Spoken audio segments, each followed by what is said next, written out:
What's going on, everybody? I'm here today trying to help you make an informed decision about your next set of tires. So I'll be going over the features, specs, and just be giving you a general overview about the tires you're looking at. Today we're looking at 245/75 R17 Centennial Dirt Commander MT tires.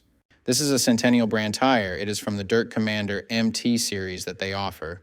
This tire has a performance designation of mud terrain passenger light truck and SUV tire. This tire has a 10-ply construction. I will go over what that means in just a moment. Some of the manufacturer listed features of this tire include symmetrical tread design offers an aggressive stance and durability in rough terrains and various weather conditions.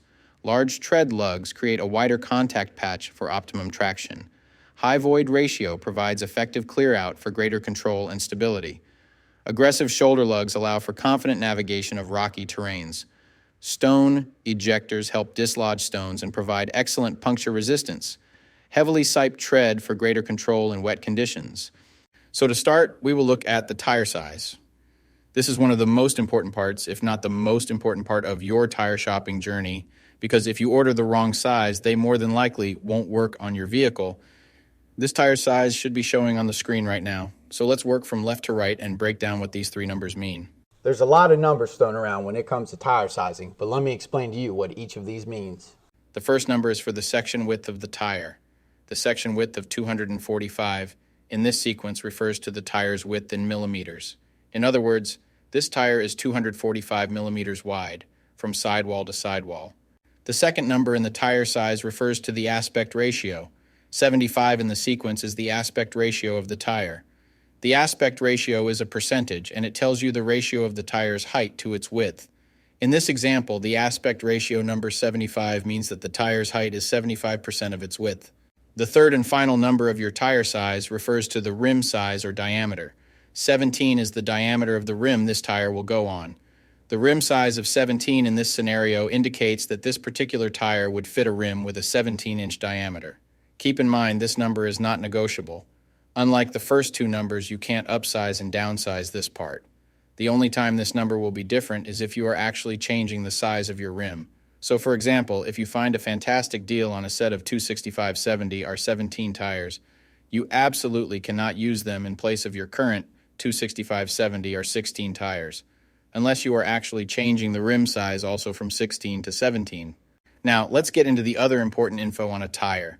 Besides the three components that make up the tire size, the three other most important components are going to be the load index, speed rating, and ply rating or load range. You're probably thinking, that's a lot of numbers. What am I, back in math class? No, I'll go over what each of those numbers means and why they're important and what to look for when you're purchasing your next set. So this is where it gets a little more tricky. These three components will sometimes require some additional research to know what your vehicle needs. So let's start with the ply rating / load range. These tires have a 10-ply construction. Each designation represents a different term when looking at a tire. This can directly affect things like max tire pressure and also plays a part in the next two numbers we are going to talk about.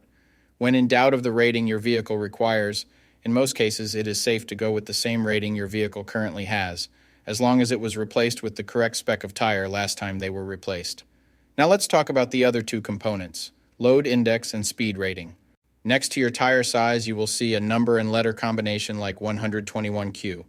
The number 121 is the load index. This is the number relative to the weight capacity of the tire. The higher the number, the greater the load carrying capability of the tire.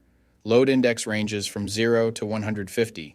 If you are replacing your tires, they have to be the same or higher load index, never lower.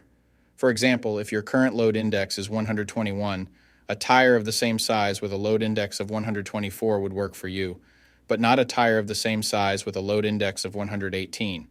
If you replace your tires and the new ones have a lower load index, the tire has a higher likelihood of bubbling and eventually blowing out.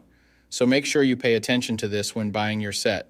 So for the tire we are looking at today, the load index of 121 represents a weight capacity of 3,197 pounds. For my metric system using Friends, that would be a capacity of 1,450 kilograms. Located next to the load index we just talked about, there is a letter. The letter Q is the speed rating for this tire.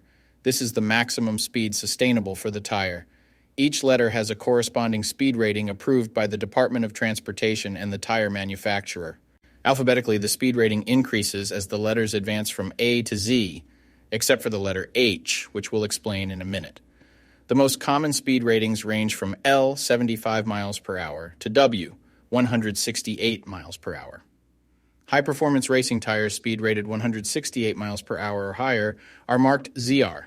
Originally, tire speeds were just S, H, or V, S being the slowest, H being the middle, and V being the fastest. Over the years, as tire speeds have evolved, for whatever reason, H has always remained the same, 130 miles per hour. When Z-speed rated tires were first introduced, they were thought to reflect the highest tire speed rating that would ever be required, in excess of 240 kilometers per hour or 149 miles per hour. While Z-speed rated tires are capable of speeds in excess of 149 miles per hour, how far above 149 miles per hour was not identified. That ultimately caused the automotive industry to add W and Y speed ratings to identify the tires that meet the needs of vehicles that have extremely high top speed capabilities. So the speed rating of Q in the case of this tire means that this tire is rated for speeds of 99 miles per hour or 160 kilometers per hour. While speed rating is important in some unique cases, you shouldn't spend a ton of time focusing and comparing tires based solely off of this. While you do want to make sure the tire matches your vehicle manufacturer's specified speed rating, in almost all cases, the speed rating of a tire should always be above 85 miles per hour, which is technically the fastest posted speed limit anywhere in the United States. In conclusion, when looking at this set, make sure your current numbers and letters all match to ensure a seamless buying experience. Well, that does it for our breakdown of this tire. I'll be seeing you.